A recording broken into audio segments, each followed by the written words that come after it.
तो हेलो दोस्तों, कैसे हो आप सभी लोग? सब बढ़िया हैं। सभी को गुड मॉर्निंग, सभी को नमस्कार। आज की क्लास में आप सभी का मोस्ट वेलकम है। हम प्रॉफिट लॉस पढ़ रहे थे और हमारा लेक्चर नंबर है ये 7 नंबर लेक्चर हम कर चुके हैं, जिसमें टाइप नंबर हमारी चल रही थी 4। टाइप नंबर कौन सी चल रही थी दोस्त? 4 नंबर टाइप चल रही थी, जिसमें हम इसके पूरे 4 नंबर टाइप के पूरे कॉन्सेप्ट समझे और इसमें जो भी क्वेश्चंस हुए हमारे उस क्लास में वो क्वेश्चंस हमने यहाँ पे किया। बाकी जो भी क्वेश्चंस है वो आज की क्लास में मैं कंप्लीट आपको करा दूंगा, उसकी टेंशन आपको लेने की जरूरत नहीं है। यदि मैथ को आपको सिस्टम से पढ़ना है तो सिस्टम से ही चलना पड़ेगा। ऐसे नहीं है कि आज की इस दुनिया पे इस यूट्यूब पे क्या चल रहा है कि मैं 1 घंटे में पूरा प्रॉफिट लॉस आपको करा दूंगा। सर तो आपको करा देगा, कोई भी टीचर आपको कराने को मैं भी करा दूंगा, पर बात यह है कि आपको समझ में कितना आ रहा है और आप कितना यहाँ पे अचीव कर पा रहे हो या कितना आप अपने दिमाग में ले पा रहे हो, ये इंपॉर्टेंट करता है। ना कि इंपॉर्टेंट ये करता है कि 1 घंटे में हम प्रॉफिट लॉस पढ़ ले। तो 1 घंटे में यदि प्रॉफिट लॉस पढ़ ले तो मुझे एक चीज बताइए, मैथ में 15 से 16 टॉपिक है, तो 15 से 16 टॉपिक यानी कि 16 घंटे में मैथ कंप्लीट हो जाएगी। तो एक दिन में 16 घंटे आप पढ़ सकते हो, तो एक दिन में आपकी मैथ कंप्लीट हो जाएगी। जब 16 घंटे में आप मैथ कंप्लीट कर रहे हो तो 6 घंटे में आप फिर रीजनिंग भी कंप्लीट कर सकते हो। तो 6 घंटे में आप रीजनिंग कंप्लीट कर देते हो, तो फिर मुझे बताइए कंपटीशन है ही कहाँ? कंपटीशन मात्र 3 दिन का है। 3 दिन का कंपटीशन यदि आप कर रहे हो तो आप कभी भी सक्सेस नहीं होंगे। यदि आपको जॉब लेनी है तो तरीके से पढ़ना होगा और तरीके से ही चलना होगा। ऐसा नहीं कि कुछ भी उठा के कुछ भी पढ़े जा रहे हो बीच बीच में से, तो आपको पता ही नहीं चलेगा पंचवर्षीय योजना आपकी कब बन जाएगी। तुम्हारी जब पंचवर्षीय योजना बन जाएगी, पंचवर्षीय योजना का मतलब समझ रहे हो मैं क्या कह रहा हूँ, कि तुम्हारे 5 साल कब निकल जाएंगे तुम्हारे को पता ही नहीं चलेगा। और तुम इस दुनिया में इतना घुल जाओगे कि ना तो तुम्हारे से ये कंपटीशन एग्जाम आपके दिमाग से निकलेगी, ना ही आप इसे छोड़ पाओगे। वैसे दिमाग में ये रहेगा कि एक बार और कर लेता हूँ, एक बार और कर लेता हूँ, फिर वो कुछ नहीं होने वाला। स्टार्टिंग में यदि आप पढ़ रहे हो और तरीके से पढ़ रहे हो और तरीके से चीज़ों को समझ लेते हो तो फिर आप कभी भी यहाँ पे पीछे नहीं जाने वाले, यानी कि आगे ही बढ़ोगे और पीछे आप कभी भी नहीं जाओगे। ठीक है, सिस्टम से पढ़ो और सिस्टम से ही चलिए। ठीक है, तो हम स्टार्ट करते हैं टाइप नंबर 4। इसमें कुछ क्वेश्चन हम कर चुके हैं, जैसे कि 8 क्वेश्चन हम इसमें कर चुके थे। कितने, 7-8 क्वेश्चन कर चुके थे कि नहीं कर चुके थे? मैंने आपको एक दो क्वेश्चन प्रैक्टिस के लिए भी दिया था, जैसे कि ये क्वेश्चन आप कर सकते हो। क्वेश्चन नंबर 8 से हम स्टार्ट कर लेते हैं, कोई बात नहीं है। मैंने बोला तो ऐसे था कि 8 नंबर तक आपको खुद को करने हैं, क्योंकि मैं 6-7 क्वेश्चन तो आपको यहाँ पे एक्सप्लेन कर ही दिया था कॉन्सेप्ट के साथ। 8 नंबर क्वेश्चन से हम स्टार्ट करते हैं। क्वेश्चन नंबर 8 देखिए और करने की कोशिश करिए। देखिए, मैं आपको जो कराता हूँ क्वेश्चन में, एक बार जो भी आपको फॉर्मेट या कॉन्सेप्ट बता देता हूँ, उसके बाद में आपको क्या करना है, आपको वीडियो पॉज करना है और फिर उस क्वेश्चन को पढ़ के एक बार खुद से हल करिए। खुद से हल करोगे और फिर वापस मेरे से समझोगे ना आप, तो उसमें ज्यादा आपको प्रॉफिट होगा। मतलब प्रॉफिट तो वैसे भी हो जाएगा, ऐसी टेंशन नहीं है, पर खुद से एक बार करने की कोशिश करोगे ना तो आपके अंदर एक क्या कॉन्फिडेंस जगेगा। कॉन्फिडेंस जगेगा तो आप क्वेश्चंस को इजीली समझ पाओगे। ठीक है, और फिर मैं समझाऊंगा तो फिर आपके पूरे डाउट वैसे ही क्लियर हो जाएंगे। वैसे भी आपके कोई डाउट नहीं रहता होगा, मैं ये मान के चलता हूँ, क्योंकि मैं एक एक चीज यहाँ पे एक्सप्लेन करता हूँ। ठीक है, समझते हैं, आगे चलते हैं। क्वेश्चन नंबर है आज हमारा 8। फर्स्ट क्वेश्चन है, जो क्वेश्चन नंबर है 8। ठीक है, देखिए क्वेश्चन क्या कह रहा है हमारे को, एक ही कीमत पर दो लेख बेचे जाते हैं। दो लेख या कोई भी ऑब्जेक्ट मान लीजिए, ठीक है, बेचे जाते हैं। पहले को 37.5% के लाभ पे बेचा जाता है, दूसरे को 8.33% के हानि पर बेचा जाता है। यदि कुल कुल लाभ कितना हो रहा है, 8,634 का लाभ होता है, तो विक्रय मूल्य ज्ञात करिए। क्या ज्ञात करवा रहा है? विक्रय मूल्य ज्ञात करवा रहा है, यानी सेलिंग प्राइस ज्ञात करवा रहा है। तो यहाँ पे 37.5 का मतलब क्या होता है हमारा? 37.5 का मतलब होता है 3/8 होता है, और 8.33 का मतलब क्या होता है? 1/12 होता है। यदि किसी को ये चीज पता नहीं है, किसी को ये फ्रैक्शन पता नहीं है, तो भाई मेरे भाई आप समझिए, मैं ये पहले ही परसेंटेज की फर्स्ट क्लास में पूरा समझा के आया हूँ कि फ्रैक्शन से परसेंटेज में कैसे चेंज करते हैं, परसेंटेज से फ्रैक्शन में कैसे चेंज करते हैं, तो वहां पे आप जाके देखना और फर्स्ट क्लास को आप एक बार देखिए और फिर आपको पता चल जाएगा, क्योंकि ये सब वैल्यू क्वेश्चन में आते हैं और क्वेश्चन में आपको यहाँ देखने को मिलती है। तो ये चीजें आपको पहले ही क्लियर रहनी चाहिए। अब मैं बार बार ये सब चीजें नहीं बताऊंगा क्योंकि फिर क्लास बहुत बड़ी हो जाती है। जब मैं ये सभी को बार बार एक्सप्लेन करता हूँ तो मैं भी परेशान हो जाता हूँ और आप भी यहाँ पे जो पुराने स्टूडेंट है वो भी यहाँ पे परेशान हो जाते हैं कि एक ही चीज को सर कितनी बार आप बताओगे। इसलिए मैं बार बार नहीं बताता। जो हमारी जो परसेंटेज की फर्स्ट क्लास है उसको एक बार पढ़ के आइए और फिर उसके बाद में ये सब वैल्यू आपके लिए बहुत ईजी हो जाएगी। ठीक है, तो इसको मैं क्या लिख सकता हूँ, 3/8 लिख सकता हूँ और 8.33 को लिख सकता हूँ 1/12। देखिए कॉस्ट प्राइस यानी कि किसकी प्राइस पूछ रहा है, सेलिंग प्राइस पूछ रहा है, यानी कि विक्रय मूल्य यहाँ पे पूछना चाहता है। तुम्हारा कॉस्ट प्राइस मैंने ये माना और सेलिंग प्राइस यहाँ पे मान लिया। पहले में क्या कर रहा है, पहली वस्तु में यानी पहले लेख में कह रहा है 37.5 की लाभ हुआ, 37.5 का लाभ हुआ तो 8 से कितना हो जाएगा, 3 बढ़ा दूंगा, कॉस्ट प्राइस इसकी 8 हो जाएगी, इसमें 3 बढ़ाता हूं तो कितना हो जाएगा, तुम्हारा सेलिंग प्राइस 11 हो जाएगी। इसकी फर्स्ट लेग की बात हो गई है। सेकंड लेग की बात कर रहे हैं, लेग का मतलब यहाँ पे ऑब्जेक्ट मान रहा है, कुछ भी लेग है एक ऑब्जेक्ट है तुम्हारा। ठीक है, दूसरे में कह रहा है 8.33% पे हानि पर बेचा जाता है, तो इसको कितना कर दूंगा, 12 से कितना हो जाएगा, एक कम कर दूंगा, इसमें से 12 में से एक कम कर दूंगा तो कितना हो जाएगा, हानि हो जाएगी तुम्हारी 12 से कितनी हो जाएगी, 11 हो जाएगी। अब यहाँ पे हम क्या कर रहे थे, तुम्हारे ऑब्जेक्ट अलग अलग है, यहाँ पे ऑब्जेक्ट अलग अलग है तो इनको क्या करेंगे, हम जोड़ेंगे, ये तुम्हारा 20 हो जाएगा, ये कितना हो जाएगा तुम्हारा 22 हो जाएगा।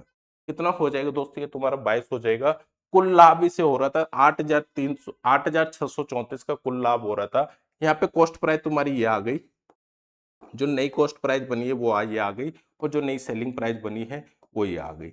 कॉस्ट प्राइस यहाँ पे तुम्हारी कितनी है, कुल लाभ कितना हुआ, कुल लाभ हुआ यहाँ पे 8,600 का, यहाँ पे कितना लाभ हुआ, यहाँ पे हुआ 2 का, यानी कि 2 की वैल्यू में 8,600 मान सकता हूँ, 8,634 है, 8,634 में यहाँ पे मान सकता हूँ। और निकला हुआ क्या रहा है, क्रय मूल्य निकला हुआ है।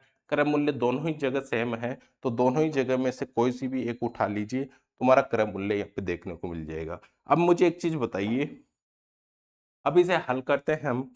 जैसे 2 से कट रहा है कि 2 से काट दीजिए, ये 4 बार हो जाएगा, ये 3 बार हो जाएगा, 1 बार हो जाएगा, ये 7 बार हो जाएगा। 7 वो 11 सत्ते 77, 11 7 77 होता है तुम्हारा 7, एक ही में ही देखने को मिल रहा है, यानी कि ऑप्शन नंबर हम क्या चुन सकते हैं, ऑप्शन नंबर सी यहाँ पे चुन सकते हैं। हम यहाँ पे क्या करें, यूनिट डिजिट से आंसर कर लिया हमने, क्या कर लिया दोस्त, यहाँ पे यूनिट डिजिट से आंसर कर लिया हमने। ठीक है, समझ रहे हो मेरी बात को। तो यहाँ पे जोड़ा क्यों में, यहाँ पे अलग अलग ऑब्जेक्ट है, यदि ऑब्जेक्ट एक ही होता है यानी एक ही लेख में क्या करता है, ये 37.5% का लाभ करता, 8.33% की हानि करता है एक ही लेख में। नहीं, यहाँ पे 2 लेख है वो भी क्या है, अलग अलग है। अलग अलग रहता है तो हम रेशो फॉर्मेट में क्या करते हैं, जोड़ते हैं। और सेम रहता है, एक ही रहता है और उसमें लाभ व हानि कुछ भी कर रहा है तो वहां पे हम क्या करते हैं, इन दोनों को मल्टीपल करते हैं। समझे मेरी बात को। ठीक है, ये मैं फर्स्ट क्लास में आपको, सॉरी इससे पिछली क्लास में ही आपको बता दिया था। ठीक है, समझे, समझ गए मेरी बात को। आगे चले नेक्स्ट क्वेश्चन पे। नेक्स्ट क्वेश्चन कह रहा है कि 3 वस्तुओं का क्रय मूल्य 18.18% की हानि, 20% का लाभ और 14.28% का लाभ पर बेचा गया तो तीनों वस्तुओं का विक्रय मूल्य समान है। क्या यहाँ पे तीनों वस्तुओं का विक्रय मूल्य समान है, इस पॉइंट को आपने पकड़ा। जिस तीनों वस्तुओं का यदि मूल्य समान रहता है तो यानी कि विक्रय मूल्य समान रहता है तो हमारे को क्या करना होता है, सेलिंग प्राइस सेम करनी होती है। क्या आपने, आपको मैं बताया था सेलिंग प्राइस का 10,000 मान के, जिसमें सेलिंग प्राइस सेम रहती है, सेलिंग प्राइस क्या रहती है, सेम रहती है, तो उसे हम सेम करते हैं। यानी कि 2 फॉर्मेट बताया था, एक तो सेम वैल्यू करने वाली और एक दूसरा बताया था मैं आपको जो अलग अलग प्रॉफिट लॉस आती है जिसमें सेलिंग प्राइस सेम नहीं रहती, तो वहां पे क्या करते हैं हम R² बाय 100 करते थे। समझे मेरी बात को।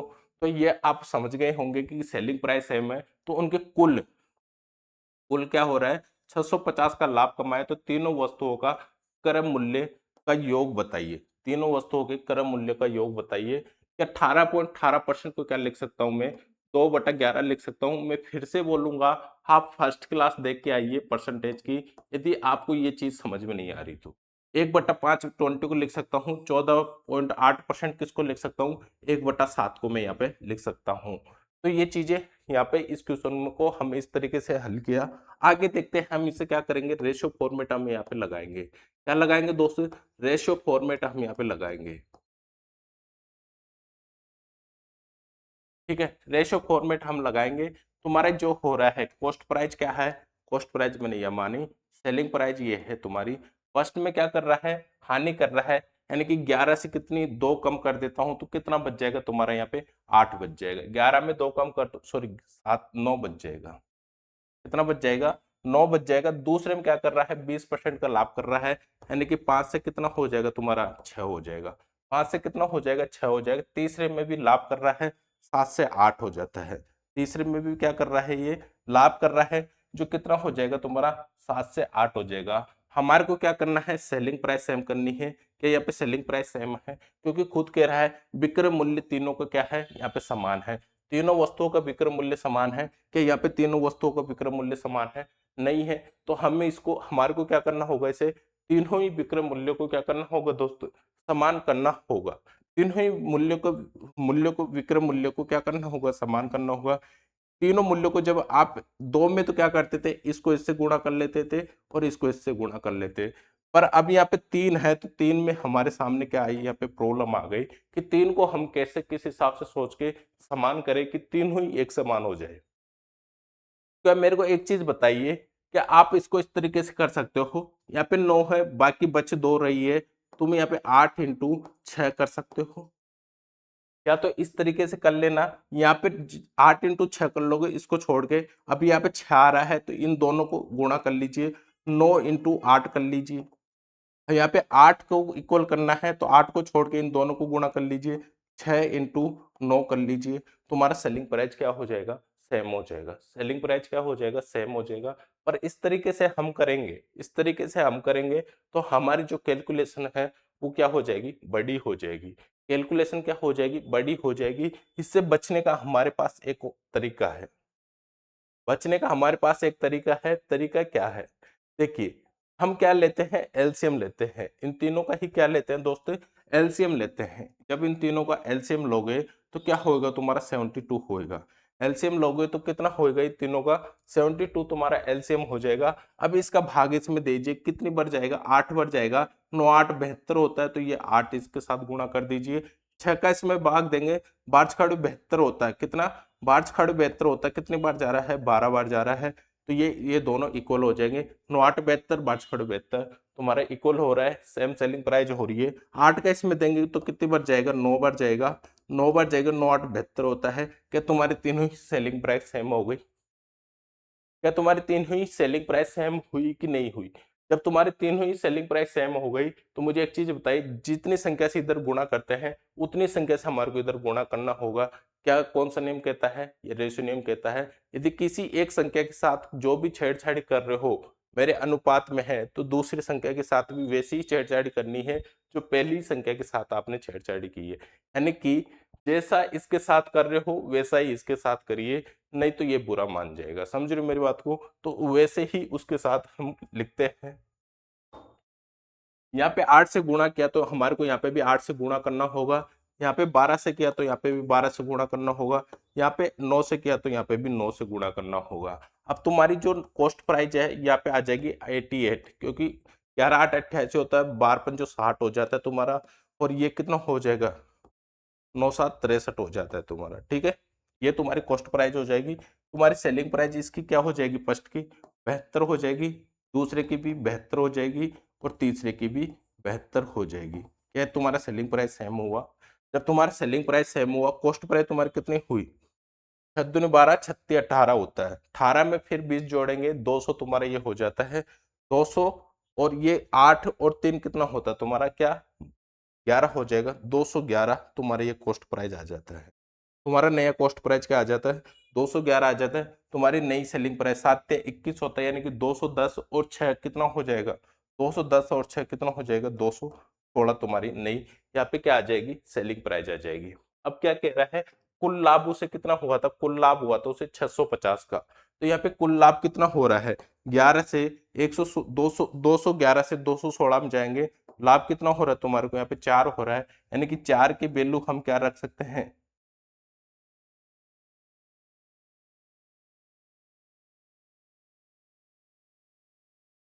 देखिए 4 की वैल्यू हम क्या रख सकते हैं, 650 रख सकते हैं।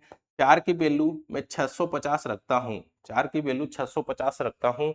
तीनों वस्तुओं के क्रम मूल्यों का योग पूछ रहा है। तीनों वस्तुओं का क्रम मूल्य का योग क्या 211 है। 211 से यहाँ पे गुणा कर देता हूँ, 211 से गुणा कर देता हूँ तो हमारा क्या आ जाएगा, यहाँ पे आंसर आ जाएगा कि नहीं आ जाएगा। क्या 4 से ये कट रहा है, बिल्कुल कट रहा है, 4 से काट सकते हैं, क्योंकि 4 वो एक बार हुआ, फिर कितना बचा, एक बचा, 4 × 3 = 12 होता है। ये कितना बचा तुम्हारा, 3 बचा, 7 × 4 = 28 हो गए तुम्हारा। बचा कितना तुम्हारा, 2 बचा, तो 5 5 हो जाएगा, 0.5 ही हो जाएगा, 37.5 तुम्हारा ये हो रहा है, 37.5 हो रहा है। 137.5 इंटू 211 करेंगे तो हमारा आंसर आ जाएगा। 137.5 इंटू 211 करेंगे, हमारा क्या आ जाएगा, यहाँ पे तीनों वस्तुओं के क्रम मूल्य का योग आ जाएगा हमारे पास। तीनों वस्तुओं के क्या आ जाएगा, क्रम मूल्य का योग आ जाएगा, क्योंकि यहाँ पे लाभ हो रहा था, तो लाभ के साथ हमने क्या कर दिया इसमें, 16 हो रहा है कि 5 बार 5 लाभ हो रहा है, कितना लाभ हो रहा है, 5 लाभ हो रहा है, सॉरी यार, ऐसे हो जाता है कभी कभार, ध्यान नहीं रहता तो ये चीज हो जाती है। कितना लाभ हो रहा है, यहाँ पे 5 हो रहा है, तो यहाँ पे 5 की वैल्यू क्या रख सकते हैं, 5 की वैल्यू रख सकते हैं हम, 5 की वैल्यू है तुम्हारी 650, 5 की वैल्यू है 650 है तुम्हारी, इंटू कुल क्रम मूल्य पूछ रहा है 211 तुम्हारा, ये हो गया 5 से कितनी बार हो गया, 13×5 = 65 हो जाता है, 30 × 11 हो जाता है तुम्हारा। तो देखिए ये जीरो तो तुम्हारा एज इट इज आएगा, जीरो आएगा तो 13 से गुणा कर लीजिए, 13 × 13, एक कितना बचा, एक बचा, फिर 13 × 13 और एक 14 हो जाता है तुम्हारा, कैरी 1 बचा, 13 × 2 = 26 और एक कितना हो जाता है तुम्हारा 27, 27 430, 27 430 तुम्हारा ऑप्शन नंबर बी राइट हो जाएगा। ऑप्शन नंबर बी तुम्हारे यहाँ पे क्या हो जाएगा दोस्त, राइट हो जाएगा। समझे मेरी बात को, ऐसे आप इसको कर सकते हो सकता है मैं क्वेश्चन को समझाता हूँ थोड़ा टाइम लगता है, देखिए टाइम लगता है तो कॉन्सेप्ट को मैं तरीके से समझा पाता हूँ। यहाँ पे थोड़ा जल्दीबाजी करूंगा तो फिर क्या सेंस है, फिर कोर्स कराने का मतलब क्या है। देखिए कोर्स करना है तो सिस्टम से करिए, मैं फिर से वही बात बोलूंगा, यदि आप सिस्टम से नहीं कर रहे और ऐसे ही कहीं पे भी भग रहे हो और सिस्टम से नहीं चल रहे, तो फिर आपको मतलब समझ रहे हो ना आप, ये दुनिया है, इसमें बहुत कंपटीशन है, तरीके से पढ़ोगे तो ही कामयाब होगे, ठीक है। आगे चलते हैं नेक्स्ट क्वेश्चन पे। दो मोटरसाइकिल है, ठीक है, दो मोटरसाइकिल की लागत मूल्य समान है, लागत मूल्य का मतलब है तुम्हारा कॉस्ट प्राइस यहाँ पे समान है। एक को 15% के लाभ पर बेचा जाता है और दूसरे को पहले के मुकाबले 4800 अधिक में पैसे में बेचा जाता है, तो शुद्ध लाभ 20% है। तो प्रत्येक मोटरसाइकिल का लागत मूल्य ज्ञात करिए, यानी कि प्रत्येक मोटरसाइकिल का क्या ज्ञात करवा रहा है, लागत मूल्य ज्ञात करवा रहा है। लागत मूल्य का मतलब क्या है, कॉस्ट प्राइस ज्ञात करवा रहा है। देखिए मेरी एक बात समझोगे आप, यहाँ पे तुम्हारा क्या है, कॉस्ट प्राइस है, सभी को मैं इसी से ही कर रहा हूँ, कॉस्ट प्राइस और सेलिंग प्राइस, यानी कि सभी को रेशो फॉर्मेट से कर रहा हूँ। मेन बात तो ये समझिए, देखिए यहाँ पे 15% फर्स्ट पे क्या हुआ, एक पे 15% का लाभ हुआ, यानी कि फर्स्ट मोटरसाइकिल पे 15% का लाभ होएगा, लाभ है कि हानि है, 15% का लाभ है, ठीक है। इस पे मैंने क्या किया, 15% का लाभ कर दिया, 15% का लाभ हो रहा है फर्स्ट मोटरसाइकिल पे, तो इसकी सेलिंग प्राइस कितनी हो जाएगी, 115 हो जाएगी। और दूसरी को पहले के मुकाबले 4,800 रुपए अधिक पैसे में बेचा जाता है, तो शुद्ध लाभ कितना होता है, शुद्ध लाभ कितना होता है, 20% का लाभ होता है। या दूसरे की भी कॉस्ट प्राइस 100 ही मानूंगा, क्योंकि उसमें जितना लाभ होगा, वो कितना लाभ हो रहा है, यहाँ पे रेट ऑफ परसेंट नहीं दे रहा है, यहाँ पे क्या दे रहा है, यहाँ पे रुपए दे रहा है, यहाँ पे परसेंट नहीं दे रहा, यहाँ पे तुम्हारे को क्या दे रहा है, पैसे दे रहा है। तो क्या मैं इसकी कॉस्ट प्राइस 100 मान के शुद्ध लाभ निकाल सकता हूँ, क्योंकि तुम्हारा जो नया कॉस्ट प्राइस है वो कितना हो जाएगा, 200 हो जाएगा। नया कॉस्ट प्राइस कितना हो जाएगा, 200 हो जाएगा। इसमें शुद्ध लाभ पूछ रहा है, शुद्ध लाभ कितना हो जाएगा तुम्हारा, 20% बढ़ा दूंगा, क्या 200 में 20% बढ़ाता हूँ, क्या तुम्हारा 240 हो जाएगा, क्योंकि 200 का 20% 40 होता है तुम्हारा, 200 का 20% कितना होता है दोस्तों, 200 का 20% तुम्हारा हो जाएगा 40, 2 दूनी 4, जीरो एजेटिस यहाँ पे आ जाएगा।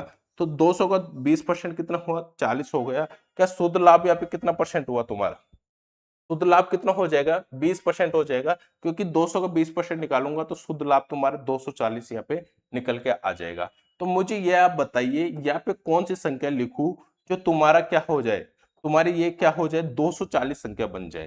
क्या बन जाए यहाँ पे, 240 बन जाए। तो कौन सी संख्या लिखूं जिससे 240 ये बन जाए, कौन सी संख्या लिखना है जिससे 240 बन जाए। क्या मेरे को एक चीज बताइए, 115 को 240 में घटा दूंगा तो तुम्हारा कि यहाँ पे वो संख्या आ जाएगी जो इसके बराबर करने के लिए यहाँ पे लिख देंगे हम। यानी कि कितनी संख्या जोड़े कि 240 हो जाए, कि यहाँ पे 125 जोड़ दे, 125 क्यों, 15 और 25 कितना होता है तुम्हारा, 40 होता है। और यहाँ पे 100 है, 100 यहाँ पे कम किया तो 100 इधर जोड़ दूंगा तो 125 यहाँ पे जोड़ दूंगा। ठीक है, 125 हो गया। तो यहाँ पे कितना परसेंट तुम्हारे को प्रॉफिट हुआ, यहाँ पे 25% का प्रॉफिट हुआ। यानी कि दूसरी मोटरसाइकिल पे कितना प्रॉफिट हुआ तुम्हारे को, दूसरी मोटरसाइकिल पे हुआ दोस्तों 25% का प्रॉफिट हुआ। पर ये दूसरी मोटरसाइकिल के प्रॉफिट की बात नहीं कर रहा, ये बात कर रहा है पहले के मुकाबले दूसरी मोटरसाइकिल को 4800 अधिक पैसे में बेचा जाता है। पहले की मुकाबले दूसरी मोटरसाइकिलों को कितने अधिक में बेचा जाता है, 4800 में। तो यहाँ पे मेरे को एक चीज बताइए, यहाँ पे कितना बढ़ा, यहाँ पे बढ़ा तुम्हारा 10%। कितना बढ़ा दोस्त, 10% बढ़ा। एंड 10% की वैल्यू मैं क्या मान सकता हूँ, 10 की वैल्यू मान सकता हूँ 4800। 10 की वैल्यू कितनी मान सकता हूँ, 4800 मान सकता हूँ। कुल लागत मूल्य, प्रत्येक मोटरसाइकिल का कुल लागत मूल्य पूछ रहा है, प्रत्येक मोटरसाइकिल का कुल लागत मूल्य। कुल लागत मूल्य का मतलब क्या है, प्रत्येक का मतलब है एक या एक एक का, प्रत्येक का मतलब क्या है, एक एक का है। एक के लागत मूल्य क्या है, तो यहाँ पे लागत मूल्य क्या है, तुम्हारा कॉस्ट प्राइस है। 100 से गुणा कर देता हूँ, कोई से भी एक से कर लीजिए। तो मुझे एक चीज बताइए, जीरो से जीरो तुम्हारे हो जाएगा, क्या तुम्हारे 48,000 आंसर हो जाएगा। कितना हो जाएगा दोस्त तुम्हारा, यहाँ पे 48,000 तुम्हारा आंसर हो जाएगा। ऑप्शन नंबर ए राइट हो जाएगा। क्या सोच पा रहे हो इस तरीके से क्वेश्चंस को कैसे कर सकते हैं हम, समझे मेरी बात को। आगे चलते हैं नेक्स्ट क्वेश्चन पे। अब देखिए नेक्स्ट क्वेश्चन तुम्हारा है, अमित ने 2 कार खरीदी, उसने पहली कार को 10% के लाभ पर, दूसरी कार को 25% के लाभ पर बेच दिया। दूसरी कार का विक्रय मूल्य पहली कार के विक्रय मूल्य से 25% अधिक है। कितना अधिक है, 25% अधिक है। तो उसका कुल लाभ बताइए, उसका क्या बताइए, कुल लाभ ज्ञात करिए। ठीक है, मेरे को एक चीज बताइए कि तुम्हारा ये कॉस्ट प्राइस हुआ, ये क्या हुआ तुम्हारा सेलिंग प्राइस हुआ। पहली कार पे उस पे क्या हुआ, 10% का लाभ हुआ। पहली कार पे उस पे उसको क्या हुआ, 10% का लाभ हुआ। जो तुम्हारी पहली कार है उस पे क्या हुआ, उसको 10% का लाभ हुआ। 10% का लाभ होगा तो क्या 10 से 11 कर दूं मैं यहाँ पे, 10% का लाभ होगा तो क्या 10 से 11 कर दूं। और फिर क्या कह रहा है, दूसरी कार को 25% के लाभ पर बेचता है। दूसरी कार को क्या करता है, 25% के लाभ पर बेचता है। तुम्हारी फर्स्ट कार हो गई, ये दूसरी कार हो गई जिसको 25% के लाभ पे बेचेगा। 25% का मतलब क्या होता है, 1/4 होता है। यानी कि 4 से कितने में बेच देगा वो, सॉरी 4 से कितने में बेच देगा, 5 में बेच देगा। 4 से कितने में बेच देगा, 5 में वो बेच देगा। तो ये तो उसको क्या हो जाएगा, लाभ हो जाएगा। पर आगे देखिए कि विक्रय मूल्य, देखिए दूसरी कार का विक्रय मूल्य पहली कार के विक्रय मूल्य से, पहली कार के विक्रय मूल्य से कितना अधिक है, 25% अधिक है। यानी कि पहली कार का विक्रय मूल्य ये हुआ, दूसरी कार का विक्रय मूल्य ये हुआ, इससे ये कितना अधिक है, 25% अधिक है। क्या मुझे एक चीज बताइए, अधिक या कम कब कर सकते हैं, जब इनकी सेलिंग प्राइस सेम हो। इनकी क्या यहाँ पे सेलिंग प्राइस सेम है, सेलिंग प्राइस सेम है, सेलिंग प्राइस सेम नहीं है, क्योंकि इसमें इसकी और इससे अधिक करेंगे। देखो फर्स्ट की सेलिंग प्राइस और सेकंड की सेलिंग प्राइस सेम नहीं है, तो इसको इससे अधिक कैसे कर सकते हैं हम। यहाँ पे अधिक तो कर सकते हैं, जैसे कि यहाँ पे 4 कर देंगे और यहाँ पे क्या कर देंगे, 5 कर देंगे। पर इससे अधिक हो जाएगा। क्या सेलिंग प्राइस सेम होगी जब भी तो अधिक होगा, क्या यहाँ पे अधिक होएगा, अधिक होएगा कि नहीं, अधिक नहीं होगा। क्यों नहीं होगा, क्योंकि यहाँ पे सेलिंग प्राइस सेम नहीं है। तो क्वेश्चन ये कह रहा है भाई साहब पहले तुम क्या करो, यहाँ पे सेलिंग प्राइस सेम करो। सेलिंग प्राइस सेम करेंगे जब भी जाके हम उसमें अधिक या कम कर सकते हैं। देखिए इसकी सेलिंग प्राइस सेम करना है, दोनों की सेलिंग प्राइस सेम करेंगे तो क्या यहाँ पे 5 से गुणा कर दूं और यहाँ पे क्या कर दूं मैं 11 से गुणा कर दूं। क्या अब इन दोनों की सेलिंग प्राइस सेम है, तो इनकी सेलिंग प्राइस सेम है तो क्या मैं यहाँ पे ये इसकी इससे कितनी थी, 25% अधिक थी, तो ये कितना हो जाएगा तुम्हारा 4 हो जाएगा, और ये कितना हो जाएगा तुम्हारा 5 हो जाएगा। 25% अधिक है, तो यानी कि पहले की मोटरसाइकिल का विक्रय, पहली मोटरसाइकिल का क्रय मूल्य, वो सॉरी विक्रय मूल्य, और दूसरी मोटरसाइकिल के विक्रय मूल्य से कितना अधिक है, 25% अधिक है। कितना परसेंट अधिक है, पहली विक्रय, देखिए दूसरी कार का विक्रय मूल्य पहली कार के विक्रय मूल्य से कितना अधिक है, 25% अधिक है। तो पहली कार का 25 हुआ, दूसरी का 4 हुआ, दूसरी कितना हो जाएगा, एक जुड़ के 5 हो जाएगा। तो क्या ये इनकी सेलिंग प्राइस ये इससे अधिक हुई कि नहीं हुई।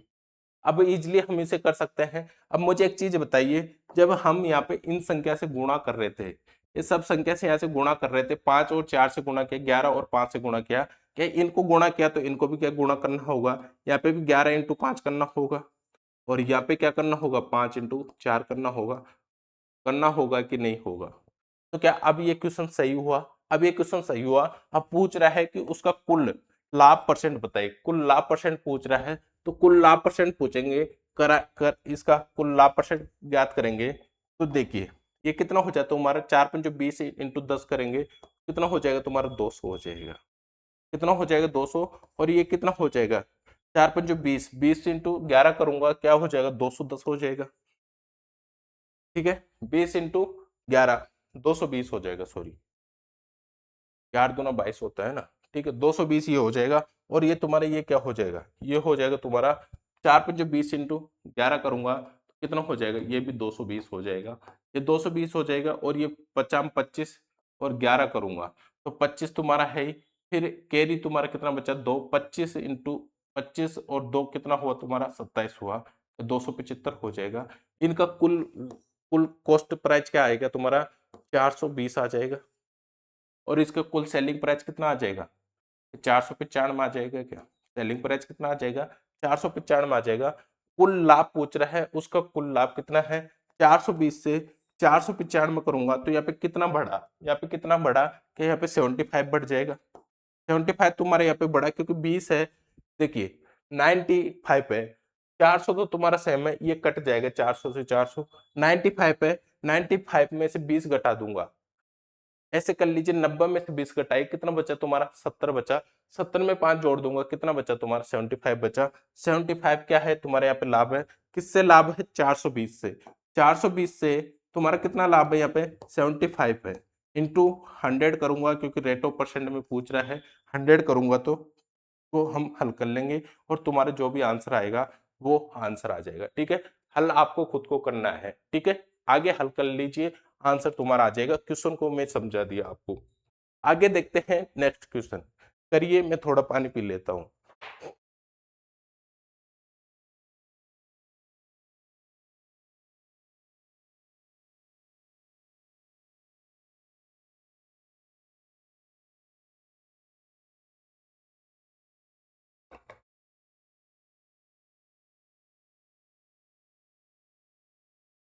क्वेश्चन है नेक्स्ट, राकेश का प्रतिशत लाभ विक्रय मूल्य पर निर्धारित करता है। राकेश क्या करता है, इसका प्रतिशत लाभ किस पर निर्धारित करता है, विक्रय मूल्य पर निर्धारित करता है, और रमेश क्या करता है, क्रय मूल्य पर निर्धारित करता है। रमेश किस पे करता है, क्रय मूल्य पर निर्धारित करता है। दोनों के लाभों का अंतर कितना है, 150 रुपए है। तो उनके तो उन दोनों का विक्रय मूल्य समान, तथा उनका क्या है, विक्रय मूल्य भी समान है। क्या है, विक्रय मूल्य भी समान है। राकेश 25% लाभ कमाता है तथा रमेश 20% लाभ कमाता है, तो उनके विक्रय मूल्य क्या है बताइए। देखिए देखिए, ये तुम्हारा हुआ कॉस्ट प्राइस, ये क्या हुआ तुम्हारा सेलिंग प्राइस। जो राकेश है वो किस पे निर्धारित करता है, किस पे, रमेश, राकेश कॉस्ट प्राइस पे, और रमेश किस पे, विक्रय मूल्य पर निर्धारित करता है। रमेश को कितना लाभ हुआ, 25% का लाभ हुआ, यानी कि 1/4 है। ये लाभ किस पे कर लेता है, इस 4 पे ही कर लेता है। ये इसकी क्या है, सेलिंग प्राइस है, और ये इसकी क्या है, प्रॉफिट या लॉस है। क्या है ये, प्रॉफिट या लॉस है। क्वेश्चन को ढंग से पढ़ना है और समझना है। ये जो लाभ कमा रहा है रमेश, रमेश 25% का लाभ कमाता है, वो किस पे कमा लेता है, तुम्हारा विक्रय मूल्य पे ही लाभ कमा लेता है। यानी कि 25% लाभ कमाता है, तो ये 4 पे ही लाभ कमा लेता है। ये इसका विक्रय मूल्य है, इसका क्या है, ये सेलिंग प्राइस है। देखिए 4 से इसको यदि मैं 1 कम कर देता हूं तो तुम्हारा कॉस्ट प्राइस 3 बन जाता है, और सेलिंग प्राइस क्या बन जाता है, 4 बन जाता है, क्योंकि ये विक्रय मूल्य इसे ही मान रहा है, ये तुम्हारा क्या हो जाएगा, कॉस्ट प्राइस हो जाएगा। और जो तुम्हारा रमेश है वो 20% का लाभ कमाता है, पर किस पे लाभ कमाता है, ये कॉस्ट प्राइस पे लाभ कमाता है। किस पे, यानी कि क्रय मूल्य, जो तुम्हारा कॉस्ट प्राइस हुआ, ये सीपी हुआ तुम्हारा, और ये तुम्हारा क्या हो जाएगा, प्रॉफिट एंड लॉस हो जाएगा। तो इसमें लाभ कमाएगा 4 से कितना हो, वो सॉरी 5 से कितना हो जाएगा, 6 हो जाएगा। 5 से कितना हो जाएगा, 6 हो जाएगा। ये तुम्हारा सीपी है और ये तुम्हारा क्या है, एसपी है। क्या समझे मेरी बात को?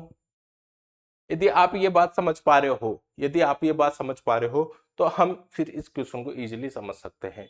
क्योंकि यहाँ पे रमेश है तुम्हारा, रमेश सॉरी राकेश है, वो विक्रय मूल्य पर है, और रमेश है वो क्रय मूल्य पर है। तो ये बेच दिया, यानी कि 25% में बेच दिया। 25% को मैं क्या लिख सकता हूँ, 1/4 लिख सकता हूँ। लाभ कब कमाएगा, देखिए 25% लाभ कब कमाएगा, विक्रय मूल्य पर बेच रहा है। किस पे, विक्रय मूल्य पर लाभ कमा रहा है। तो विक्रय मूल्य पर लाभ कमा रहा है, ये 4 में ही लाभ कमा चुका, 4 में ही क्या क्या कर चुका, ये लाभ कमा चुका। तो इसमें से एक कम करूंगा तो तुम्हारा क्या हो जाएगा, ये कॉस्ट प्राइस हो जाएगा। 3 क्या हो जाएगा तुम्हारा, कॉस्ट प्राइस हो जाएगा, और ये 4 क्या है तुम्हारा, सेलिंग प्राइस है। क्योंकि विक्रय मूल्य पर लाभ कमाता है, यानी कि विक्रय मूल्य बेच चुका 25% पे, 25% लाभ पे बेच चुका। तो बेच चुका तो इसको लाभ कब होएगा, क्या यहाँ पे 5, 4 में 1 जोड़ूंगा तो क्या तुम्हारा कॉस्ट प्राइस बन जाएगा। क्या 4 में, देखिए अब आपको समझ में आएगा ये चीज, कि 4 में 1 जोड़ूंगा तो ये 4 क्या बन जाएगा तुम्हारा, कॉस्ट प्राइस बन जाएगा। 4 क्या बन जाएगा, कॉस्ट प्राइस बन जाएगा। इसलिए कह रहा हूं मैं, जब भी ऐसा क्वेश्चन आपको देखने को मिले, जब भी आपको ऐसा क्वेश्चन देखने को मिले कि विक्रय मूल्य पर क्या कर रहा है, वो लाभ कमाता है, विक्रय मूल्य पर लाभ कमाता है, और दूसरा कह रहा है क्रय मूल्य पर लाभ कमा रहा है। ये क्रय मूल्य पर लाभ कमा रहा है, तो क्या हम इसको कॉस्ट प्राइस मानते थे हम, तो क्रय मूल्य पर लाभ कमाएगा तो ये तुम्हारा सेलिंग प्राइस हो जाएगा, ये तुम्हारा कॉस्ट प्राइस हो जाएगा। पर ये क्या कह रहा है, क्या कह रहा है राकेश, राकेश कह रहा है कि ये विक्रय मूल्य पर लाभ कमाता है, यानी कि 25% लाभ पे बेचेगा। तो मुझे एक चीज बताइए कि यहाँ पे 4 से 5 हो जाएगा, तो ये 5 हो जाएगा तो ये कॉस्ट प्राइस हो जाएगा, वो सेलिंग प्राइस हो जाएगा। ये तुम्हारा क्या हो जाएगा, कॉस्ट प्राइस हो जाएगा। पर ये इसको ऐसे नहीं कर रहा, ये लाभ कमा लिया, ये क्या है इसका, कॉस्ट सेलिंग प्राइस ही है। ये क्या है इसका, सेलिंग प्राइस ही है। आई होप सबको समझ में आ गए होगा। यदि आपको समझ में नहीं आ रहा है तो इसको थोड़ा समझना ही आपको पड़ेगा, ठीक है। समझे मेरी बात को, इसमें ही लाभ कमा चुका है, ये सेलिंग प्राइस है तुम्हारा, ये क्या है तुम्हारी प्रॉफिट या लॉस है। तो ये तुम्हारा जब लॉस करेंगे इसमें, जब भी तो ये कॉस्ट प्राइस बनेगा, जब भी तो यहाँ पे 4 पे लाभ कमा पाएगा। समझे मेरी बात को, समझ गए, ठीक है। आगे करते हैं क्वेश्चन को। 25% का लाभ कमाता है, यानी कि क्या हुआ तुम्हारा यहाँ पे, 3 से 4 हुआ। कौन हुआ, किसने किया, इसने राकेश ने, किसने किया, राकेश ने, ठीक है। राकेश ने किया, और दूसरे पे 20% का लाभ कमाता है, जो किस पे कमाता है, क्रय मूल्य पे 20% का लाभ कमाता है। तो 5 से कितना हो जाएगा तुम्हारा, 6 हो जाएगा। ये कौन है तुम्हारा, रमेश है क्या, आर राम के नाम से कर देता हूं रमेश, ठीक है। और ये राकेश है, ठीक है। ये हुआ तुम्हारा। जब ये हो जाएगा तो क्या कह रहा है आगे, तो उनके विक्रय मूल्य बताइए। और यहाँ पे यह भी तो कह रहा है कि विक्रय मूल्य समान है, क्या है, विक्रय मूल्य उनके क्या है, समान है। और उनके लाभों का अंतर कितना है, 150 रुपए है। जब तुम्हारा विक्रय मूल्य समान है, तो क्या यहाँ पे समान दिख रहा है तुम्हारे को, विक्रय मूल्य समान नहीं दिख रहा, तो हमारे को क्या करना है, समान करना है। समान करने के लिए क्या करते हैं, इसको 6 से गुणा कर देंगे, और इसको क्या कर देंगे, 4 से गुणा कर देंगे। क्या तुम्हारा सेलिंग प्राइस समान हो जाएगी, यानी कि विक्रय मूल्य समान हो जाएगा। पर मैं आपको यहाँ पे एक चीज और बताऊं, एक चीज मैं आपको यहाँ पे और बताना चाहूंगा दोस्त। वो चीज ये है,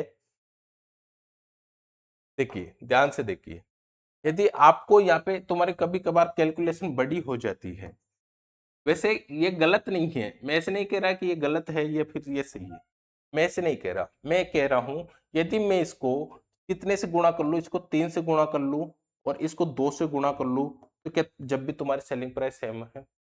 या फिर मैं इसको 6 से गुणा करूंगा और इसको 4 से गुणा करूंगा, जब भी तुम्हारी सेलिंग प्राइस सेम आएगी, यानी कि वैल्यू तुम्हारी क्या आएगी, यहाँ पे सेम आएगी। क्या कोई दिक्कत तो नहीं है इसमें। मैं यहाँ पे 3 मान लेता हूँ, यहाँ पे 2 मान लेता हूँ, इसका मतलब भी 12 होता है और इसका मतलब भी 12 होता है, यानी कि तुम्हारी सेलिंग प्राइस क्या हुई, सेम हुई। यदि मैं इसको 4 को 6 से गुणा करता हूँ, तुम्हारा 24 होता है, और 4 को 6 से गुणा करता हूँ, जब भी तुम्हारा 24 होता है।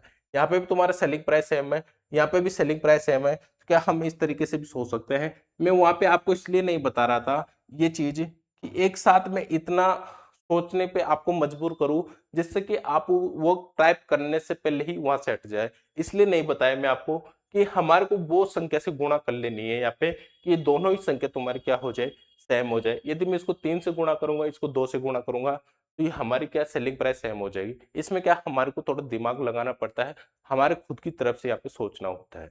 तो मैं यहाँ पे ऐसे हम इसको इस तरीके से कर सकते हैं, जब इसको मैं इनसे गुणा कर रहा हूं तो इनको भी इनसे ही क्या करना होगा, गुणा करना होगा। मैं इसको 3 से करता हूं और इसको कितने से गुणा करता हूं, 2 से गुणा करूंगा, ये तुम्हारा क्या हो जाएगा, 12 हो जाएगा। और ये भी क्या हो जाएगा, 12 हो जाएगा। और ये कितना हो जाएगा तुम्हारा, 9 हो जाएगा। और ये कितना हो जाएगा तुम्हारा, 10 हो जाएगा।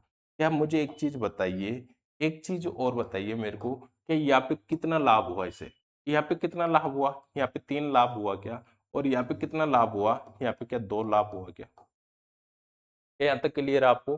टोटल लाभ कितना हो रहा है, यहाँ पे कह रहा है उनके विक्रय मूल्य बताइए, क्या पूछ रहा है, विक्रय मूल्य बताइए।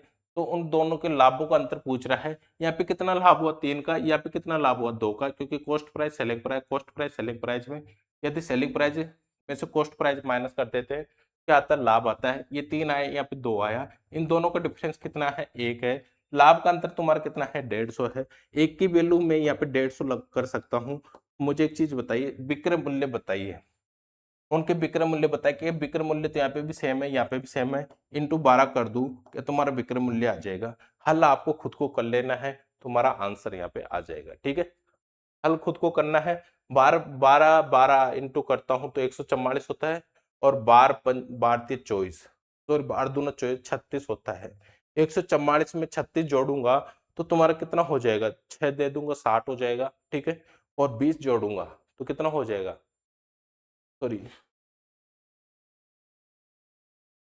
12 इंटू 12 करता हूँ तो 144 होता है, 12 इंटू 3 करता हूँ तो कितना होता है तुम्हारा, 36 होता है। 6 दे दूंगा तो कितना हो जाएगा, 50, और 30 जोड़ दूंगा 80 हो जाएगा। तो कितना हो जाएगा तुम्हारा, क्या 1800 हो जाएगा क्या। समझ रहे हो मेरी बात को, कैसे गुणा कर रहा हूं मैं। तो ये आप समझे मेरे, ये जो मैंने आपको समझाया वो चीज समझे, कि हम यहाँ पे कोई जरूरी नहीं है इसको 6 से गुणा करें, इससे 4 से गुणा करें, उस संख्या से भी गुणा कर सकते हैं जहाँ पे दोनों ही वैल्यू हमारी सेम बन जाए। ठीक है, समझ गए, आगे चलते हैं नेक्स्ट क्वेश्चन पे। देखिए, एक दुकानदार खरीद मूल्य पर लाभ परसेंट और दूसरा विक्रय मूल्य पर क्या करता है, विक्रय मूल्य पर गणना करता है। तो यदि दोनों ने 3000 में बिकने वाले सामान पर 20% के लाभ का दावा किया तो उनके मुनाफे में क्या अंतर आया। देखिए, ये क्वेश्चन भी सेम वैसा ही है जो पहले वाला था, इसमें और भी आपको समझ में आ जाएगा। ये है तुम्हारा क्या है, 3000 है, 3000 है, कितना है दोस्तों, 3000 है।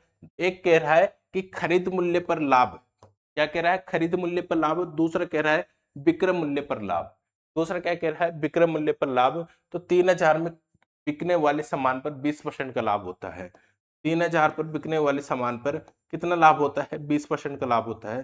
कि ये एक चीज बताइए, तुम्हारा कॉस्ट प्राइस हो गया, ये तुम्हारा क्या हो गया, सेलिंग प्राइस हो गया। खरीद मूल्य पर कितना, 20% का लाभ। तो एक चीज बताइए मेरे को, ये ऐसे आप समझे, तो ये पहले वाला कह रहा है खरीद मूल्य पर कितना लाभ कर रहा है, 20% का। दूसरा कह रहा है विक्रय मूल्य पर 20% का लाभ कर रहा है। क्या खरीद मूल्य तुम्हारा 100 हुआ, इसमें 20% का लाभ करेगा तो कितना हो जाएगा, 20 हो जाएगा। अधिक या कम नहीं कर रहा है यहाँ पे, अधिक या कम करता तो हम 100 में जोड़ते, यहाँ पे अधिक और कम नहीं कर रहा, ओनली क्या कह रहा है, 20% का लाभ का दावा किया। कितना, 20% का लाभ का दावा किया। तो उनके मूल्यों दोनों के, 3000 में सामान पर 20% लाभ का दावा किया, तो उनके मुनाफे का अंतर क्या है, मुनाफे का अंतर है। तो ये फर्स्ट का हुआ तुम्हारा एक व्यक्ति का, दूसरे व्यक्ति का हम निकालेंगे, जो उसका मुनाफा होएगा, उसका मुनाफा होएगा, दोनों का डिफरेंस देख लेंगे, क्या माइनस कर सकता हूं मैं यहाँ पे। दूसरे का 3000 है, वो भी सेम में ही खरीदा, 3000 में ही बेचा, मतलब सेम में ही खरीदा। तो बिकने वाले सामान पर 20% का लाभ करता है। ये किस पे दावा करता है, विक्रय मूल्य पर गणना करता है। कि 20% का लाभ होगा तो क्या 120 हो जाएगा तुम्हारा। कि 20% का लाभ होगा, कॉस्ट प्राइस तुम्हारी 100 है, उसमें 20% का लाभ हो रहा है तो 120 हो जाएगा। तो इसकी क्या हो जाएगी, ये विक्रय मूल्य हो जाएगी। जैसे कि मैं आपको अभी बताया था, 100 और 120, 100 120, ये क्या हुआ तुम्हारा, सेलिंग प्राइस हुआ, ये क्या हुआ तुम्हारा, कॉस्ट प्राइस हुआ। ये तुम्हारा सेलिंग हो गया, ये कॉस्ट हो गया। तो क्या मुझे एक चीज बताइए, इसका विक्रय मूल्य 120 हो जाएगा, इस पे क्या कर रहा है, ये 20% का लाभ कर रहा है। 20% अधिक नहीं, 20% का लाभ कर रहा है। इन दोनों का डिफरेंस कर लेता हूं तो क्या हमारा आंसर आ जाएगा, जो भी वैल्यू है वो यहाँ पे आ जाएगी। रुपए है तो रुपए में ही आएगा, क्योंकि 3000 रुपए है, इनमें लाभ और वो कर रहा है। ये कॉस्ट प्राइस पे लाभ करता है, ये विक्रय मूल्य पर लाभ करता है, यानी सेलिंग प्राइस पे। तो 2 जीरो से 2 जीरो में यहाँ पे काट सकता हूँ, तुम्हारे कितना हो जाएगा, 600 हो जाएगा।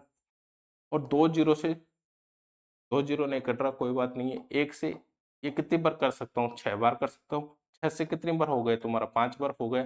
जब कितना हो जाएगा, 500 हो जाएगा। तुम्हारा लाभ कितना आएगा, लाभ का अंतर कितना आ जाएगा, 100 रुपये आ जाएगा। लाभ का अंतर कितना आ जाएगा दोस्तों, यहाँ पे 100 रुपये आ जाएगा कि नहीं आ जाएगा। क्या अब समझे मेरी बात को, कॉस्ट प्राइस पे कौन कर रहा था, सेलिंग प्राइस पे कौन यहाँ पे लाभ कर रहा था। क्या इस तरीके से ही पिछला क्वेश्चन था तुम्हारा, समझे। तो आगे चलते हैं नेक्स्ट क्वेश्चन पे। इसको मैं थोड़ा रफ कर देता हूं, जिससे कि आप क्वेश्चन को सही से पढ़ पाए। आगे चलते हैं नेक्स्ट क्वेश्चन पे। थोड़ा जल्दी करेंगे और जल्दी क्वेश्चनों को समझने की कोशिश करेंगे, क्योंकि टाइम फिर बहुत कम है हमारे पास और ज्यादा टाइम हम यहाँ पे क्वेश्चन को समझने में ले रहे हैं। देखिए, अलीन ने 10,000 के मूल्य में दो वस्तुएं ए और बी खरीदी। अलीन है जिसने 10,000 के मूल्य में ए और बी दो वस्तुएं खरीदी ए की मूल्य में, ठीक है। उसने वस्तु ए को 15% के लाभ पर और बेचा, और वस्तु बी को 10% के आने पर बेचा। तो उसे पूरे सौदे में कोई लाभ या हानि नहीं हुई। पूरे सौदे में क्या नहीं हुआ, ना तो लाभ हुआ ना ही हानि हुई। तो एक का विक्रय मूल्य बताइए।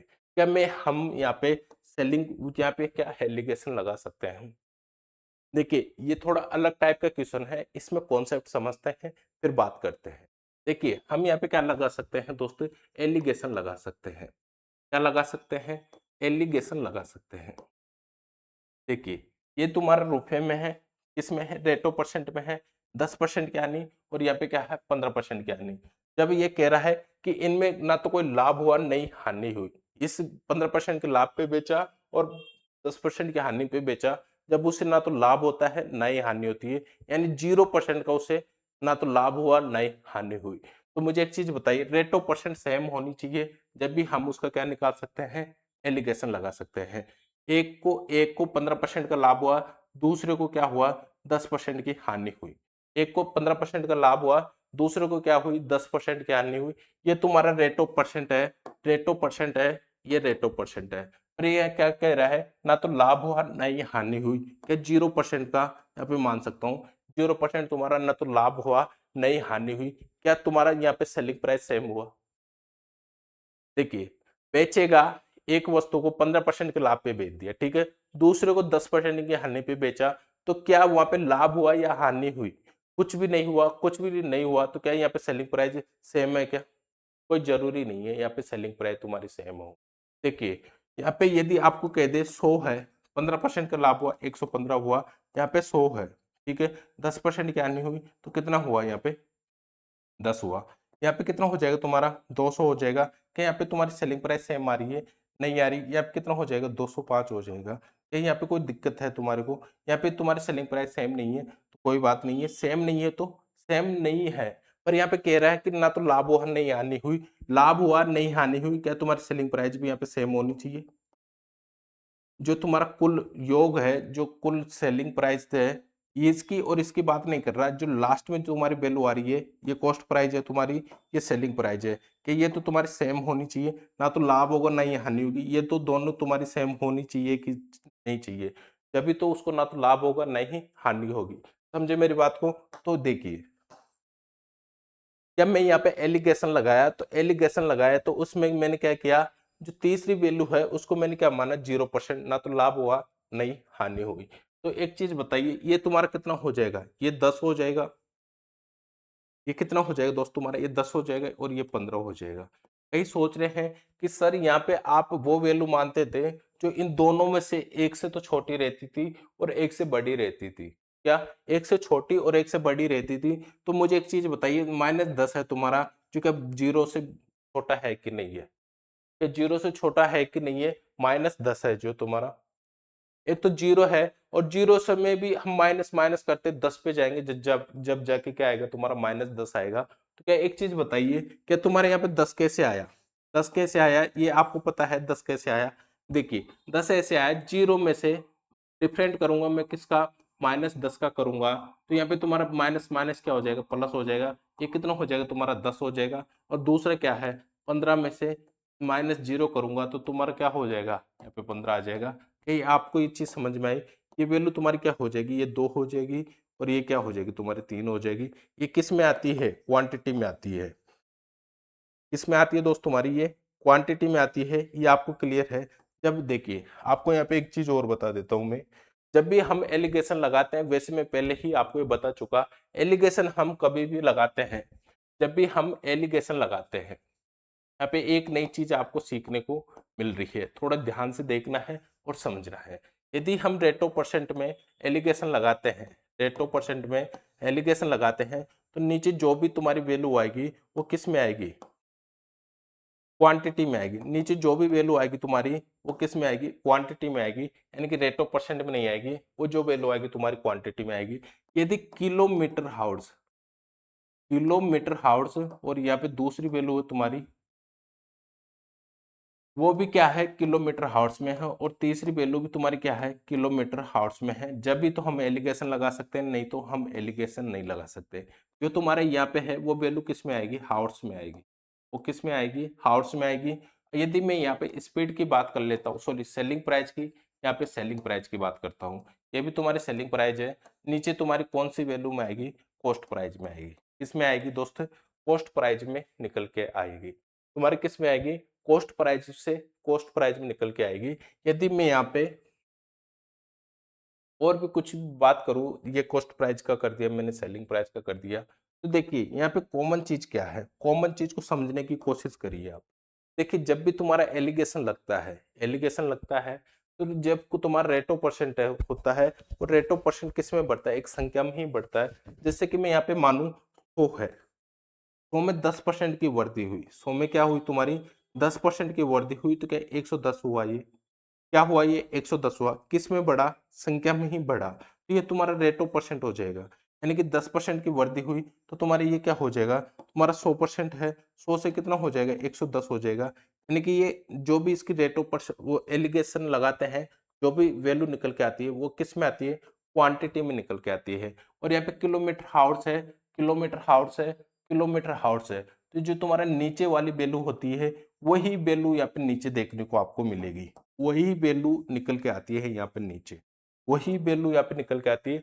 जैसे स्पीड है, स्पीड है और स्पीड है, सॉरी सेलिंग प्राइस है, सेलिंग प्राइस है, सेलिंग प्राइस है, ये तुम्हारा क्या आएगा, कॉस्ट प्राइस में आएगा। क्या सेलिंग प्राइस कब बना, कॉस्ट प्राइस से ही तुम्हारा सेलिंग प्राइस बनता है, कॉस्ट प्राइस से ही सेलिंग प्राइस बनता है। तो नीचे तुम्हारा कौन सी वैल्यू आती है, कॉस्ट प्राइस आती है। यदि कॉस्ट प्राइस आप ऊपर मानते हो, कॉस्ट प्राइस यदि आप ऊपर मानते हो, तो तुम्हारे नीचे क्या आएगी, नीचे क्या आएगी, तुम्हारी सेलिंग प्राइस आएगी।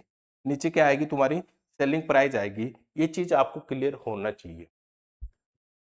क्या अब तुम एलिगेशन लगाओगे तो तुम्हारे को ये सब चीजें क्लियर रहेगी, समझे मेरी बात को? तो ठीक है, आगे चलते हैं, क्वेश्चन पे वापस आते हैं।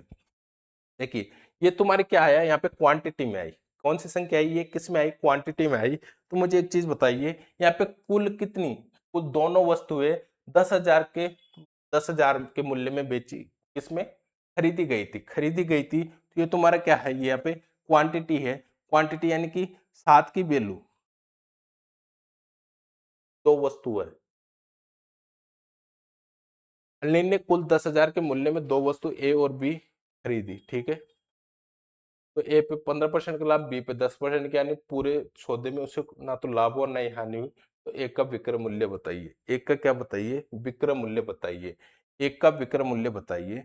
तो यहाँ पे खरीदा किसमें,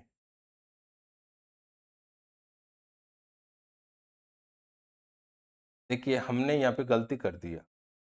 यहाँ पे क्या हुआ हमारे से, ये 15 था, इसको हमने 5 से काटा, तो ये कितनी बार हो जाएगा तुम्हारा, 3 बार हो जाएगा। तो तुम्हारा कुल वैल्यू कितनी है, 10,000 है। यानी कि ये 5 की वैल्यू कितनी है तुम्हारी, 5 की वैल्यू है 10,000, क्योंकि ए और बी की दोनों की वैल्यू कितनी है तुम्हारी, ए और बी की दोनों की वैल्यू 10,000 है।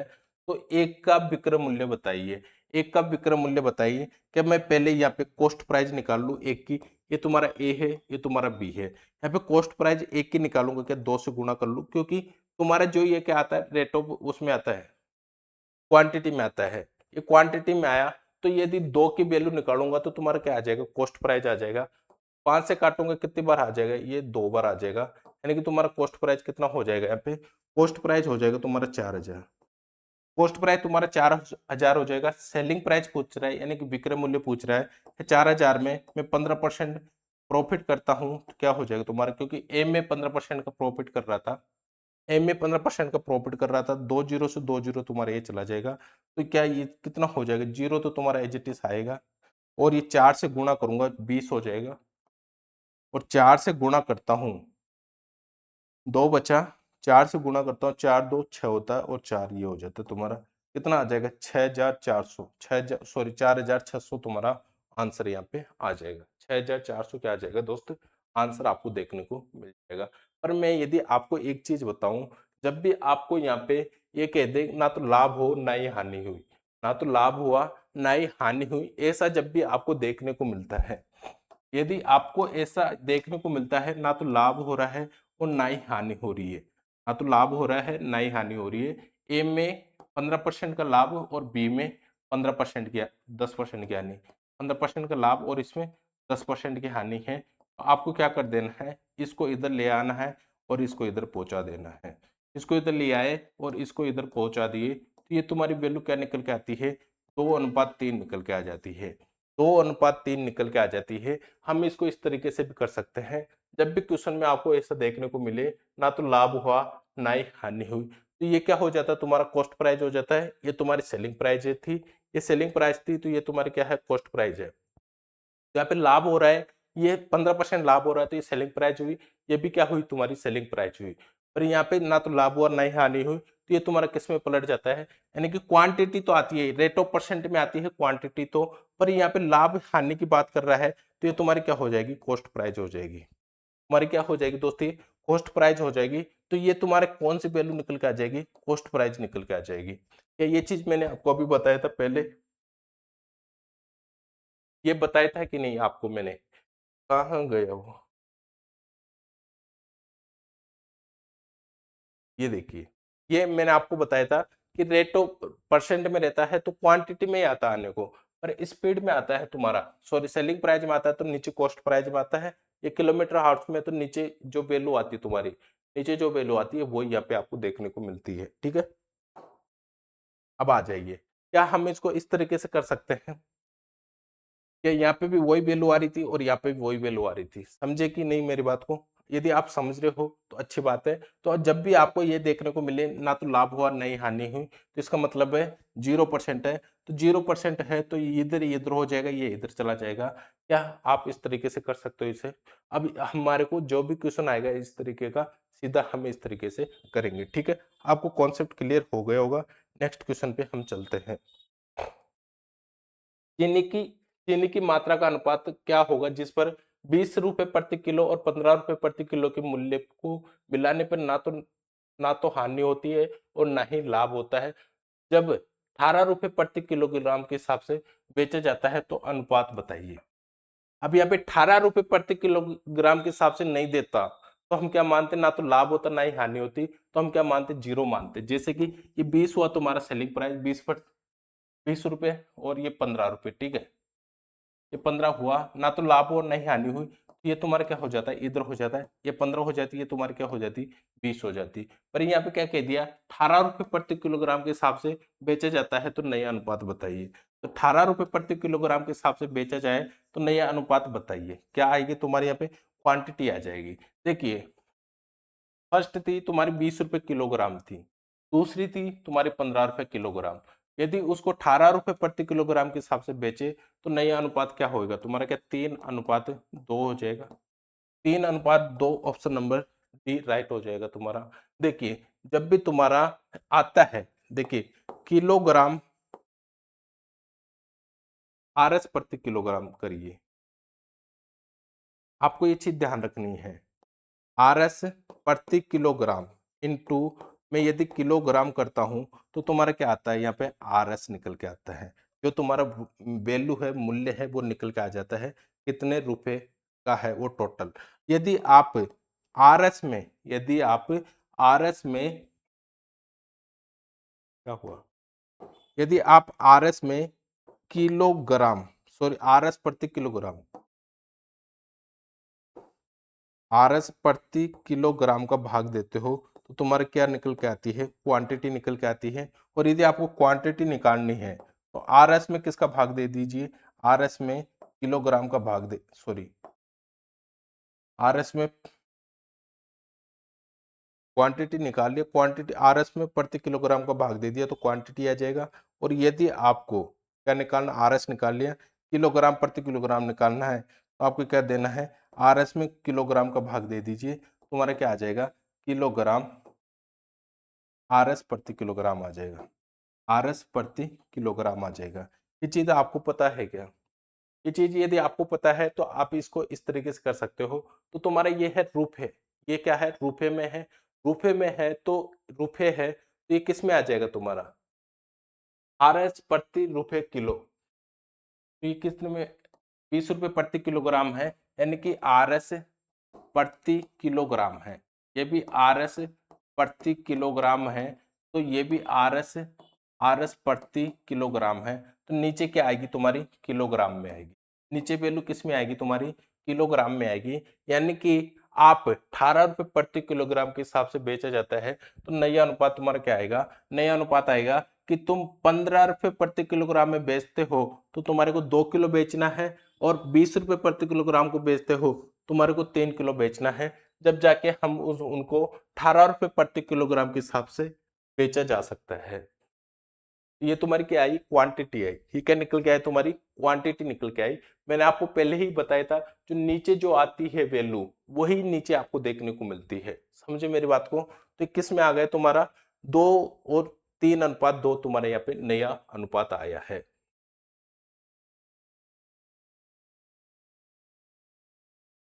समझ गए, तो आगे चलते हैं नेक्स्ट क्वेश्चन पे। 60 रुपए प्रति किलोग्राम 65 रुपए प्रति किलोग्राम की चाय के मिश्रण को मिलाते हैं, जब मिश्रण को 68.20 रुपए प्रति किलोग्राम पर बेचा जाता है तो वो 10% का लाभ प्राप्त करता है। तो अनुपात ज्ञात करिए, तो उनका क्या ज्ञात करिए, अनुपात ज्ञात करिए। देखिए तुम्हारा ये पहला है 60 रुपए किलो प्रति किलोग्राम था, दूसरा है 65 रुपए प्रति किलोग्राम था, तीसरा क्या कह रहा है, तीसरे की वैल्यू कह रहा है जब मिश्रण को 68.20 रुपए प्रति किलोग्राम पर बेचा जाता है तो उसमें क्या होता है, 10% का क्या होता है, लाभ होता है। 10% का क्या होता है, लाभ होता है। क्या 10% का लाभ होगा, क्या 10 से 11 हो जाएगा, यानी कि 11 हो जाएगा। 11 की वैल्यू में ये मान सकता हूं, 11 की वैल्यू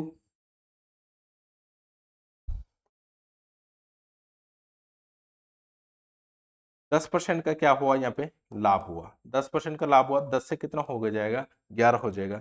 11 की वैल्यू तुम्हारी 68.20 है, 11 की वैल्यू कितनी है, 68.20 है। क्या 10 की वैल्यू निकाल लूं, जिससे हमारे को क्या होगा, ना तो लाभ होगा ना ही हानि होगी, तो उसका रेटो वो सॉरी उसका जो क्वांटिटी है वो नया अनुपात हम निकाल सकते हैं। यदि 10 की वैल्यू निकाल लेंगे तो क्या हम यहाँ पे रख सकते हैं, क्या हम यहाँ पे रख सकते हैं, यहाँ पे लाभ हो रहा है, कितना लाभ हो रहा है, 10% का लाभ हो रहा है, 10% की वैल्यू यहाँ पे रख दिया।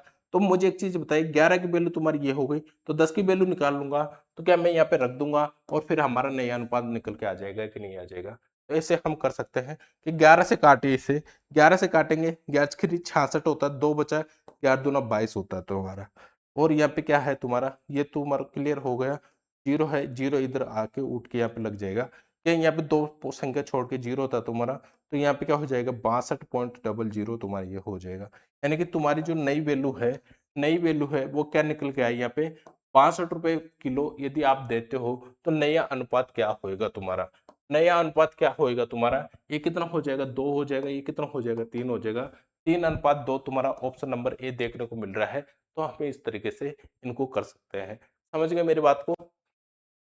ये तुम्हारा किलो प्रति किलोग्राम की मूल्य है, ये तुम्हारा क्या है, क्वांटिटी है, समझे मेरी बात को। आगे चलते हैं नेक्स्ट क्वेश्चन पे। ये क्वेश्चन अब आप खुद कर सकते हो, सेम ही क्वेश्चन है, कुछ भी चेंज नहीं है, सेम क्वेश्चन है, आपको खुद को करना है। आगे चलते हैं नेक्स्ट क्वेश्चन पे। नेक्स्ट क्वेश्चन कह रहा है कि यदि एक व्यक्ति 2 मैच को 480 रुपए की खरीदता है तो यदि एक पर 15% की हानि हुई बाद दूसरे पर 19% का लाभ के बाद विक्रय मूल्य समान है, क्या है, विक्रय मूल्य क्या है दोस्तों, यहाँ पे समान है, दोनों वस्तुओं का क्रय मूल्य ज्ञात करिए। देखिए 15% का क्या हुआ, लाभ हुआ, और 19% का सॉरी हानि हुई, और 19% के बाद विक्रय 19% के लाभ के बाद विक्रय मूल्य क्या हो जाता है, उनका समान हो जाता है। देखिए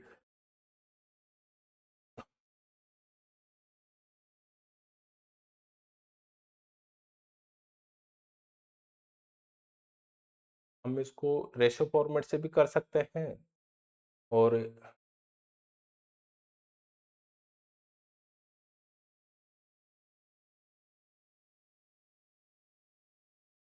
एलिगेशन से भी हम इसे कर सकते हैं। पर यहाँ पे और कोई लाभ नहीं दे रहा है, एलिगेशन नहीं कर सकते, क्योंकि तीसरा कोई भी रेट ऑफ परसेंट नहीं दे रहा, तीसरा कोई भी रेट ऑफ परसेंट नहीं दे रहा।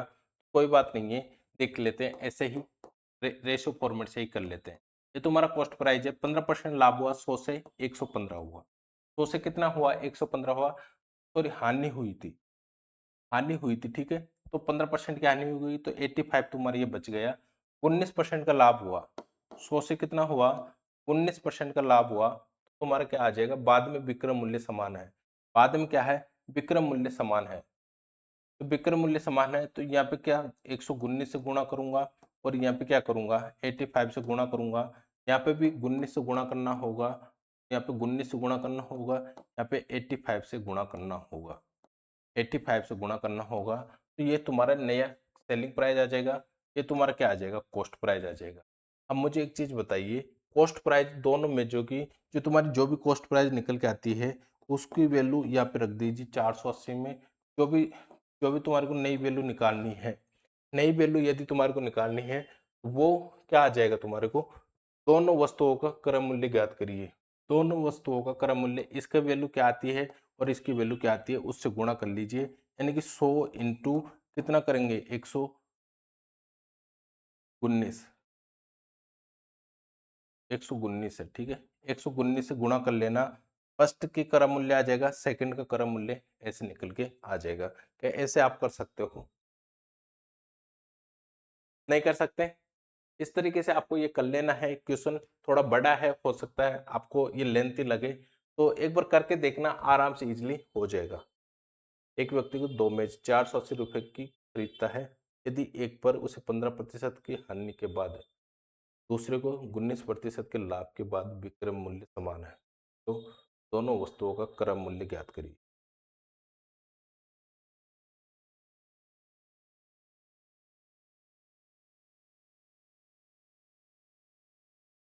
तो विक्रय मूल्य आपको समान करना ही होगा, तो समान सम्मान करोगे तो आपके पास ये तुम्हारा कॉस्ट प्राइस चेंज हो जाएगा, कॉस्ट प्राइस चेंज हो जाएगा। टोटल कॉस्ट प्राइस की कितने में, दो मैच कितने में थी तुम्हारी, ये थी, एक मैच कितने में हो जाएगी तुम्हारी, इस तरीके से हो जाएगी, ठीक है। कैलकुलेशन आपको करना है और क्वेश्चन को हल करना है, ठीक है। आगे चलते हैं, ये भी सेम ही क्वेश्चन है, आप खुद को कर लेने हैं। ये सब क्वेश्चंस है जो आप खुद कर सकते हो, ऐसा नहीं है कि एक भी क्वेश्चन आप नहीं कर सकते, सभी प्रकार के क्वेश्चंस की मैंने आपको यहाँ पे प्रैक्टिस करा दी, ठीक है। समझ रहे हो मेरी बात को? वहां पे क्या था, सेलिंग प्राइस सेम थी, थोड़ा रेट ऑफ परसेंट ऐसा आ गया, जिसकी वजह से जिसकी वजह से यहाँ पे कैलकुलेशन थोड़ी बड़ी है, तो बड़ी है कैलकुलेशन तो कोई बात नहीं है, इस तरीके से करके देखना, आपका क्या, आपका कैलकुलेशन ही थोड़ा फास्ट होगा, ठीक है। समझ रहे हो मेरी बात को? तो आज के लिए इतना ही, थैंक यू, टेक केयर, ज़्यादा से ज़्यादा शेयर करिए क्लास को, और लाइक से सब्सक्राइब भी करिए, ठीक है। आज के लिए इतना ही, थैंक यू, टेक केयर, जय हिंद, जय भारत।